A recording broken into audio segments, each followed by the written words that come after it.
Throughout most of my life, I've battled anxiety and depression. I've tried therapy, journaling, meditation, exercise, you name it. I built systems that help me cope and function day in and day out. But even on my good days, there was always this quiet hum in the background, a kind of fear I really couldn't fully explain. For me, that fear often showed up as this thought that one day everything could fall apart and that somehow I could lose everything and end up completely alone. It wasn't something that I consciously thought about every day, but my body carried it. Almost like my mind and my body were reacting to something that didn't entirely belong to me. And for a long time, I thought that something was just wrong with me. But then I read a book that made me ask a completely different question. What if some of the pain that we carry didn't start with us? Today, I want to talk about the book It Didn't Start With You and share the 5 things that helped me start rewriting the fears my family passed down after realizing that some of those fears I carried might not have actually been mine. And by the end of this episode, I'm going to walk you through a simple framework that can help you begin identifying your own core sentence, the belief that might be quietly shaping your fears in the background.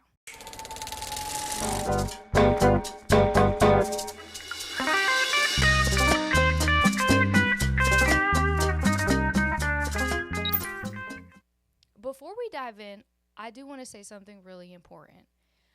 I'm not a psychologist, a therapist, or a mental health professional.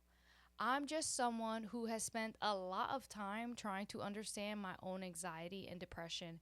And this book happened to offer a perspective that really resonated with me. I also don't believe this book or anything I'm sharing today is a cure all. Healing is complicated. And for many of us, it involves therapy, support systems, self reflection, and a lot of intentional work. What I'm sharing today is simply something that helped me start looking at my story differently. It gave me language for patterns I didn't understand before, and it opened the door to conversations with my family that helped me begin releasing fears I didn't even realize I was carrying. So think of this episode as less like advice and more of an invitation to get curious about your own story. When I started reading It Didn't Start With You, I was honestly just searching for answers. If anxiety and depression were a part of my story, I wanted to understand why. And what this book introduced me to was the idea that some of our emotional patterns, our fears, anxieties, and reactions can sometimes be connected to experiences our parents or grandparents lived through. Not just through stories, but sometimes through biology and learned behaviors. Mark Wolynn explains that trauma can move through generations in a couple different ways. One way is through something called epigenetics. Now, I'm not a scientist but and I promise we're not going to get overly science heavy here, but the simple idea is that when someone experiences intense trauma or prolonged stress, it can affect how certain genes behave. It doesn't change the DNA itself, but it can change how those genes turn on or off. And sometimes those patterns can be passed down to future generations. The other way trauma travels through families is through patterns, the ways people cope with fear, the things families just don't talk about, the emotional habits and survival strategies that children observe growing up. So, in a way, we inherit more than eye color or your personality traits. Sometimes we inherit emotional survival strategies. All of these conscious and unconscious, spoken and unspoken experiences eventually shape what Mark Wolynn calls our core language. Core language. Mark Wolynn describes core language as the words we use to describe our deepest fears. You can hear it in the complaints we repeat about our relationships, our work, our health, or the way life seems to keep unfolding for us. It also shows up in the ways we disconnect from ourselves and our bodies. Essentially, it's the emotional fallout from trauma, whether the trauma happened to us directly or indirectly somewhere in our family history. In a way, it's almost like those Russian nesting dolls. You know the ones, those little wooden dolls where you open one and you find another tiny doll inside, and then there's another and then another. Sometimes our fears work the same way. What we experience on the surface might just be the outer layer of something much older than us. To help uncover this language, Wolynn talks about something called a core language map. This map is made up of four pieces that build onto each other: the core complaint, the core descriptor, the core sentence, and the core trauma. And this is where that Russian nesting doll idea comes back. Each layer leads you a little deeper towards understanding where a fear might have originated. Your core complaint is usually the outer layer. It's the thing you're aware of that you're struggling with in your life. So, like, for example, a recurring anxiety, a pattern in relationships, or a feeling that something in your life never quite feels secure. For me, one of my core complaints has been a deeper fear that I'll somehow lose everything and end up alone. Once you identify the complaint, the next layer is the core descriptor. This one could feel a little more intense because it often asks you to reflect on the emotional environment you grew up in. The next layer is the core sentence. This is the belief that quietly runs in the background of your mind. Wolynn suggests asking yourself a simple but powerful question: what is my absolute worst fear? And when you really sit with that question, you're going to notice something interesting. Your body may have a physical reaction. For me, the sentence that surfaced was this deep fear of becoming homeless. That fear wasn't something I consciously thought about every day, but when I really sat with it, I could feel how much emotional weight it carried. And that sentence acts as a bridge between the fear you experience now and the final layer of the map: the core trauma. The core trauma is the event either in your life or somewhere in your family history that explains why the fear feels so overwhelming. Because that fear that I had of being homeless it didn't just come from nowhere. And once you can see it, you can start deciding whether that fear still needs to shape your life. The core trauma is the event either in your life or somewhere in your family history that explains why the fear feels so overwhelming. For me, identifying this required looking back at the quote unquote dolls that came before me. I realized that for generations, my family lived on the verge of losing everything. My grandfather struggled with gambling, and while I say that with love and an understanding that he was doing his best to be present for my grandmother, he wasn't able to provide her with financial stability. And that weight then fell onto my mother. And as a single parent, she had to be incredibly tight with money just to keep us afloat. We never did more than we could afford because for her, the stakes were paying rent or being left out on the street. I'm not sharing this to cast blame. I'm sharing it because I realized I inherited that tightness, that constant hum of it could all fall apart. Understanding that history was the turning point for me.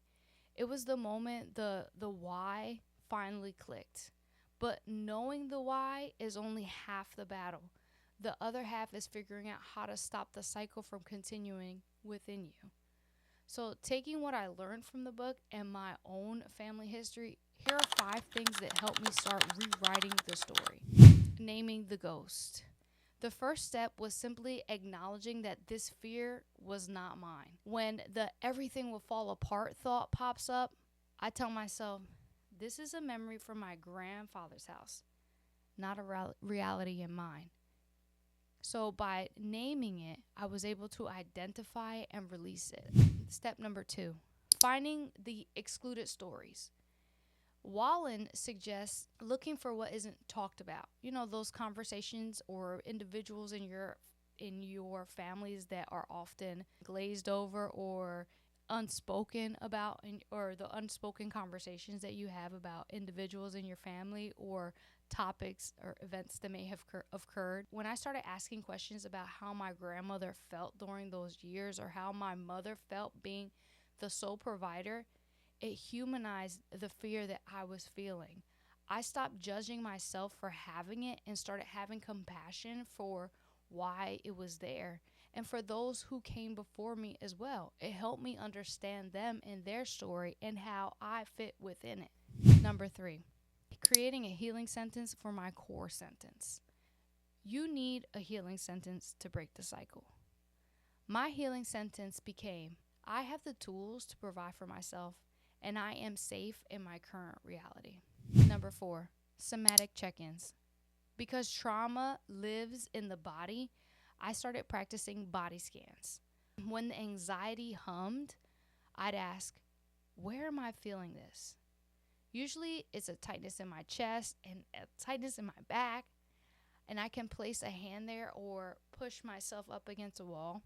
I place a hand there and remind my nervous system that it doesn't need to be on high alert for danger that was passed down 40 years ago.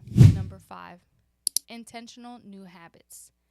I've intentionally started allowing myself small, safe moments of abundance, things my mother or grandmother couldn't have allowed themselves, to teach my brain that doing more than we can afford isn't the only way to trigger a disaster. Those 5 steps were my personal roadmap, but they all started with one specific tool from the book, the core sentence framework. It's how I finally identified that ghost in the first place. I realized that if I couldn't name the fear, I couldn't change it. So I want to share that same framework with you now. The exact exercise I used to peel back my old doll layers and find the sentence that was actually running my life. The framework identifying your core sentence. I want to walk you through a simple exercise to help you find your own quote-unquote inner doll. What is the recurring fear or pattern you feel stuck in? For example, I can't trust people, or I'm always waiting for the other shoe to drop. Ask yourself, if this complaint came true, what is the absolute worst thing that will happen? Look at that worst case scenario, write it down as a single sentence starting with I will be a, and sometimes you'll be surprised at what you'll lead to. I will end up alone, or for example, I will be a failure. Once you have that sentence, ask yourself, does this actually belong to me? As you ask that, pay attention to how it feels. Sometimes when we realize that fear isn't ours, there's an immediate sense of lightness or a deep exhale. It's like your body finally recognizes that it's been carrying a heavy suitcase that doesn't have your name on it. If you feel a shift, even a small one, that's your signal that you've found a story that belongs to an earlier doll, an earlier person in your family line. Realizing my anxiety wasn't entirely mine didn't make it vanish, but it gave me the key to lock it. It moved me from what's wrong with me to what happened in my story. I'd love to hear your thoughts in the comments. Is there a core sentence you've identified in your life, or what kind of feelings did you feel while you were listening to this? Or what thoughts did this bring up for you? Remember, you're more than the story that you inherited. You are the one who gets to write the next chapter. I'll see you all in the next one, familia, where we'll be becoming perfectly imperfect individuals together. Nos vemos. Adios.